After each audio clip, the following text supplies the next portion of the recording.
Kothamangalam taluk NSS വനിതാ യൂണിയന്റെ നേതൃത്വത്തിൽ NSS വനിതാ സമാജാംഗങ്ങൾക്കും വനിതാ സ്വയം സഹായ സംഘം പ്രവർത്തകർക്കുമായി നേതൃപഠന ശില്പശാല നടത്തി. NSS union president PK Rajendranathan Nair ഉദ്ഘാടനം ചെയ്തു. കോതമംഗലം താലൂക്ക് NSS വനിതാ യൂണിയന്റെ നേതൃത്വത്തിൽ നടന്ന നേതൃപഠന ശില്പശാലയിൽ സ്ത്രീ ശാക്തീകരണവും വനിതാ സമാജ പ്രവർത്തനവും എന്ന വിഷയത്തെ ആസ്പദമാക്കി ഡോക്ടർ സിന്ധു രാജീവ് ക്ലാസ് എടുത്തു. NSS വനിതാ സമാജ അംഗങ്ങൾക്കായും വനിതാ സ്വയം സഹായ സംഘം പ്രവർത്തകർക്കുമായിട്ടാണ് നേതൃപഠന ശില്പശാല സംഘടിപ്പിച്ചത്. NSS union president PK Rajendranathan Nair ശില്പശാല ഉദ്ഘാടനം ചെയ്തു.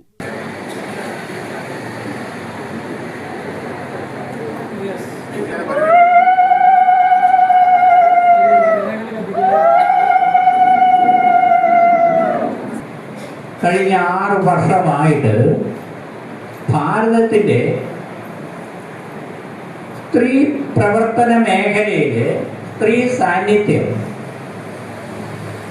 ഡബിളായിട്ടുണ്ട്. 23% നിന്ന് 44% ആയിട്ട് വർദ്ധിച്ചിട്ടുണ്ട്. അപ്പം സ്ത്രീകളിൽ ശക്തരായി മാറി എന്നുള്ളതിന്റെ സ്റ്റാറ്റിസ്റ്റിക്സ് ആണ് ഞാൻ ഈ പറഞ്ഞത്. വനിതാ യൂണിയൻ പ്രസിഡന്റ് വത്സല ശശിധരൻ യോഗത്തിൽ അധ്യക്ഷത വഹിച്ചു.